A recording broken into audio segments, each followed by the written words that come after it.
Как да разбера, че имам проблем с черния дроб? Това е единственият орган, който дори когато е болен, няма да ви заболи. И това е единственият орган, който може да се саморегенерира, т.е. да се самоизлекува.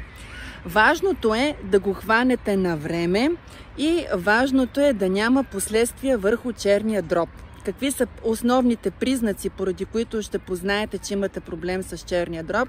Първото основно нещо е непрекъснатата умора, която се появява. Второто нещо, по което ще познаете, е пожълтяването на кожата и на бялото на очите. И третото основно нещо е, че липсата на енергия и качването на килограми са от съществено значение за проблем с черния дроб. Както ви казах още в самото начало на това видео, хубавата новина е, че това е лечимо, ако се хване на време.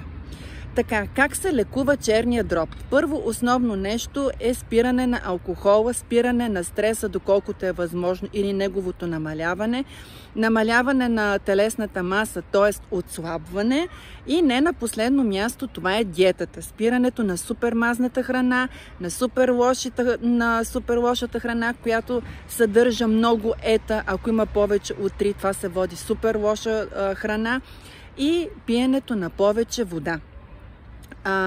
Какво можете вие допълнително да включите? Това е семе от силимарин и другото, което е тинктура HepaHerb.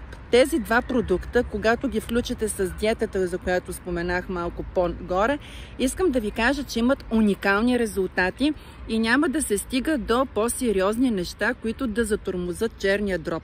Тъй като черния дроб е електроцентралата, т.е. това е пречиствателната станция на организма. Тя е свързана и с жлъчка, с жлъчните пътища, и оттам започва да страдат изключително много органи.